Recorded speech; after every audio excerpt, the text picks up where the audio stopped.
Hello everyone, welcome to clear civil exam. आज GS first का paper था, UPSC mains का।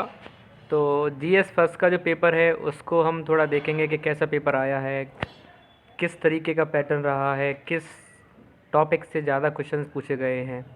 इसका जो मेंस सिलेबस रहता है उसमें आपको पता ही है कि वही हिस्ट्री है, ज्योग्राफी है, सोसाइटी है, मेन टॉपिक हैं इस चैप्टर के अंदर, इस पेपर के अंदर। यहाँ से पेपर एक्चुअली में पूछा जाता है। तो फर्स्ट क्वेश्चन देखिए, जो फर्स्ट क्वेश्चन है वो है भक्ति मूवमेंट के ऊपर ही फर्स्ट क्वेश्चन पूछा गया है। Evaluate the nature of the bhakti literature and its contribution to the Indian culture. कि जो भक्ति लिटरेचर था उसका नेचर को एवेल्युएट करिए एंड उसका कंट्रीब्यूशन क्या रहा है इंडिया के कल्चर पर, उसको आप डिफाइन करिए। तो भक्ति मूवमेंट से जो भी भक्ति लिटरेचर्स उस समय डेवलप हुई थी उस पर क्वेश्चन पूछा गया है। दूसरा क्वेश्चन है trace the rise and growth of social religious reform movement.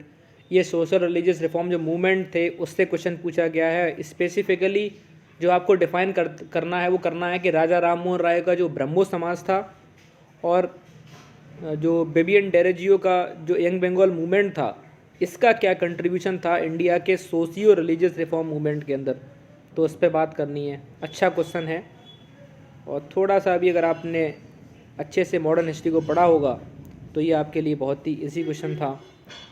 Third question है assess the main administrative issues and socio cultural problems in the integration process of the Indian princely state.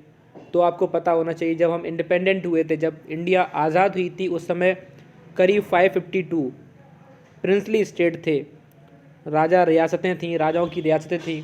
उनको भारत के अंदर किस तरीके से integrate किया गया, उसके अंदर क्या क्या एडमिनिस्ट्रेटिव चैलेंजेस आए थे, सोशियो कल्चरल प्रॉब्लम्स क्या क्या आई थी और किस तरीके से उन्हें इंटीग्रेट किया गया, इसको इसमें डिफाइन करना है। अच्छा क्वेश्चन था। फिर ये तुम्हारा ज्योग्राफी का क्वेश्चन आ जाता है differentiate the cause of landslide के क्या कॉजेस हैं in the Himalayan region and western घाट। अच्छा क्वेश्चन है ये भी, ज्योग्राफी क्वेश्चन था। Despite India being one of the countries of the Gondwana land. अब आपको पता है कि इंडिया गोंडवाना लैंड का पार्ट रही है। अब देखना ये जो क्वेश्चन है यहाँ इकोनॉमी एंड ज्योग्राफी दोनों को किस तरीके से कोरिलेट करके क्वेश्चन को पूछा गया है। Despite India being one of the countries of the Gondwana land. अब भाई गोंडवाना लैंड का इंडिया पार्ट रही है तो ये आपको पता होना चाहिए गोंडवाना लैंड के पार्ट होने का इंडिया को क्या बेनिफिट है। भाई इंडिया के पास अच्छे खासे जो भी मिनरल रिसोर्सेस हैं वो हैं, क्योंकि अगर गोंडवाना लैंड का पार्ट है तो इसका जो माइनिंग इंडस्ट्री का जो कंट्रीब्यूशन है वो लेकिन बहुत कम रहा है जीडीपी से। क्यों रहा है इसको आपको डिस्कस करना था। तो एक इकोनॉमिक और ज्योग्राफी को कोलाइड करके क्वेश्चन पूछा गया। अच्छा क्वेश्चन, बहुत ही गुड क्वेश्चन मैं कहूँगा।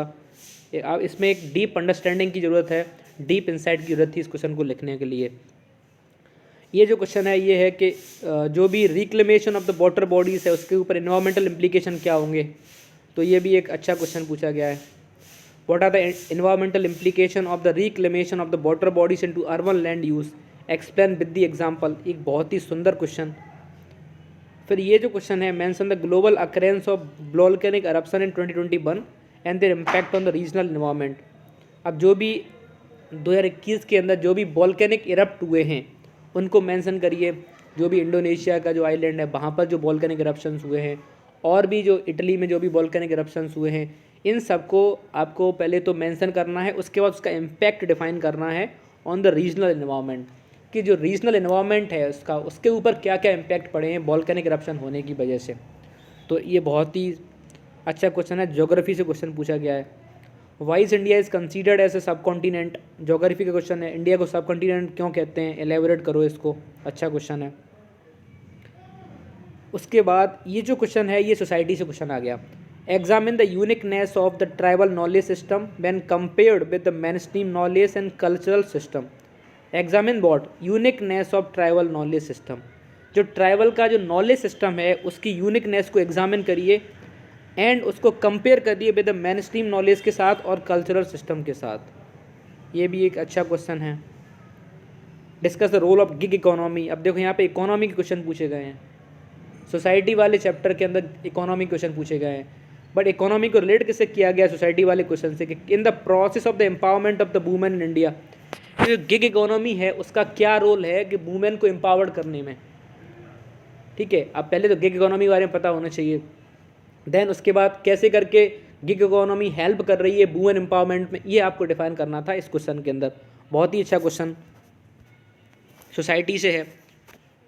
11th क्वेश्चन देखिए, to what extent did the role of moderate prepare base for the wider freedom movement. तो ये एक अच्छा क्वेश्चन है।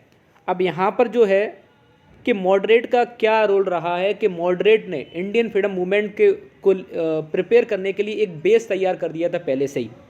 मॉडरेट ने बेस तैयार किया, उसी बेस के ऊपर जो एक्सट्रीमिस्ट आए उन्होंने अपना सुपर स्ट्रक्चर बनाया, उन्होंने आकर के उसी पर पैसिव रेजिस्टेंस के जरिए, चाहे फिर वो अरविंदो घोष हों, चाहे बाल गंगाधर तिलक हों, इन सब का कंट्रीब्यूशन क्या था, ये सब एक्सट्रीमिस्ट थे। तो इन्होंने मॉडरेट ने जो बेस तैयार किया था उस मूवमेंट को कंटिन्यू किया, आगे फॉरवर्ड किया।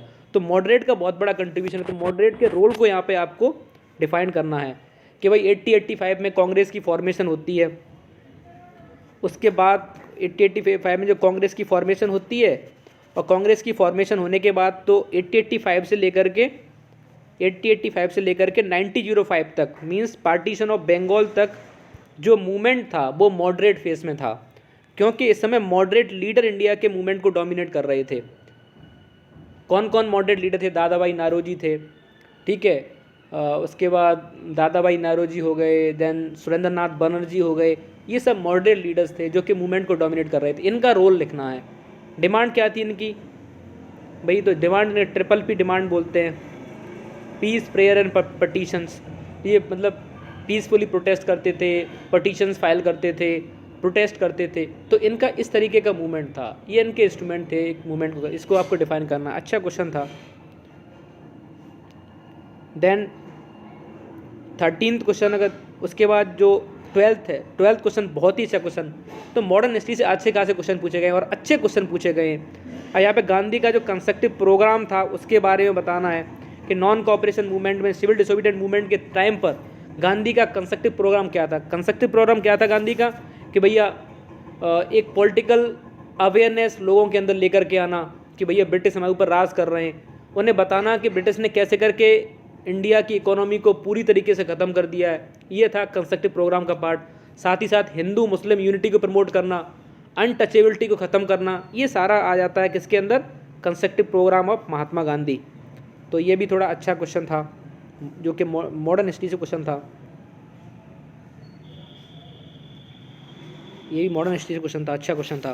30th क्वेश्चन देखिए, 30th क्वेश्चन क्या कह रहा है? There arose a serious challenges to the democratic state system between the two world war, evaluate the statement.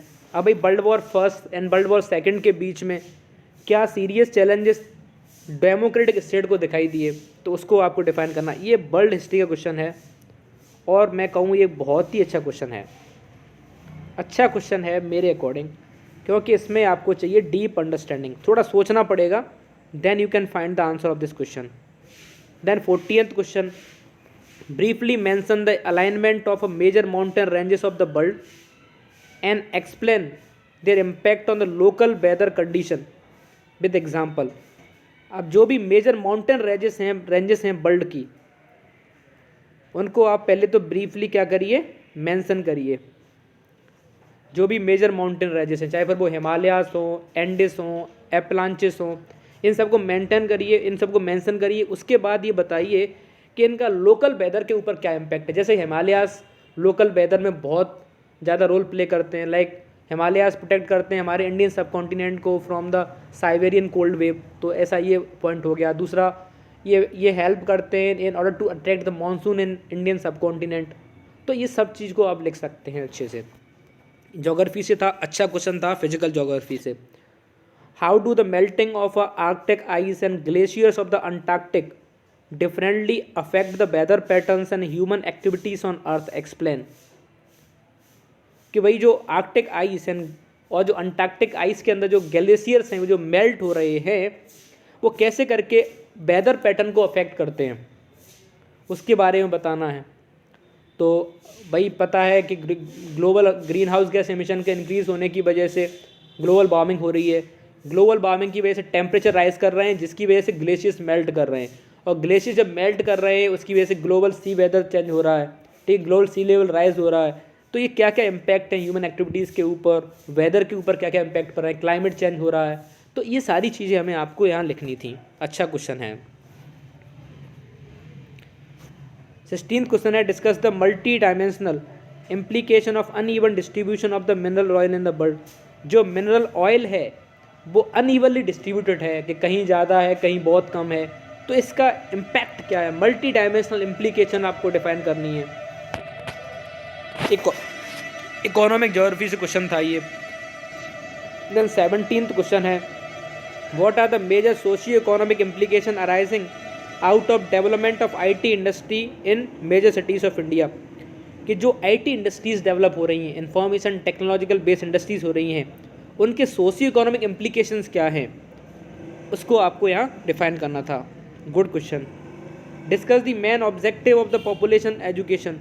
Population education की क्या ज़रूरत है, क्यों पॉपुलेशन एजुकेशन होनी चाहिए, क्योंकि भाई अगर पॉपुलेशन एजुकेशन होगी तभी तो हम पॉपुलेशन कंट्रोल कर सकते हैं, फैमिली प्लानिंग को प्रमोट कर सकते हैं। ठीक है, और फैमिली प्लानिंग को अगर प्रमोट करेंगे तो obviously that will help in socio economic development of the country. तो ये उससे क्वेश्चन था। Point out the measures to achieve them in India detail. कि भैया इंडिया ने क्या मेजर लिए हैं पॉपुलेशन एजुकेशन को बढ़ावा देने के लिए। अच्छा क्वेश्चन था। देन 90th यहाँ पे देखो क्रिप्टो करेंसी क्वेश्चन पूछ लिया। अब यहाँ पे क्या किया इन्होंने क्या किया, साइंस एंड टेक के क्वेश्चन को सोसाइटी से रिलेट किया है। तो GS first paper and GS third के क्वेश्चन को उन्होंने क्या कर दिया, फ्यूज़ कर दिया। So this is high the UPSC is asking the question. इस तरीके से यूपीएससी क्वेश्चन को पूछती है कि जीएस फर्स्ट के टॉपिक को जीएस थर्ड के टॉपिक के साथ उन्होंने क्लब्ड कर दिया और आपसे पूछ लिया। उसने पूछ लिया कि व्हाट इज क्रिप्टो करेंसी, तो पहले आपको क्रिप्टो करेंसी पता होना चाहिए, साइंस एंड टेक का क्वेश्चन है। How does it affect the global society, कि भाई वो ग्लोबल सोसाइटी को क्रिप्टो करेंसी कैसे अफेक्ट कर रही है, उसको बताइए आप। Has it been affecting Indian society also, क्या वो इंडिया की सोसाइटी को भी अफेक्ट कर रही है, यस कर रही है, तो कैसे कर रही है वो आपको यहाँ पे एक्सप्लेन करना था। How does Indian society maintain continuity in the traditional social values. जो इंडिया की ट्रेडिशनल सोशल वैल्यूज़ हैं जो कि एंशिएंट काल से चली आ रही हैं, उसको मेंटेन करने में इंडिया ने कितना सफल रही है इंडिया, कि उसको मेंटेन कर पाएँ या नहीं कर पाएँ। Enumerate the changes taking place in it, और क्या चेंजेस अगर हुए भी हैं कुछ सोशल वैल्यूज़ के अंदर तो क्या चेंजेस हुए हैं उसको आपको बताना था। तो मेरे हिसाब से पेपर ऐसे के पेपर के अकॉर्डिंग देखें, जैसे कल का जो पेपर था वो बहुत टफ था, ये वाला पेपर मैं कहूँगा मॉडरेट टू टफ था, अदरवाइज इट वॉज टफ। तो थैंक यू जो भी आज पेपर दे के आए उनको मैं कहना चाहूँगा बेस्ट ऑफ लक, और आप ज़रूर सफल होंगे, और आपके आगे वाले एग्ज़ाम के लिए best of luck and all the best. Keep continue, keep writing, you will definitely will successful. आप ज़रूर सफल होंगे, बस अपने डिटर्मिनेशन को बनाए रखें। धन्यवाद दोस्तों।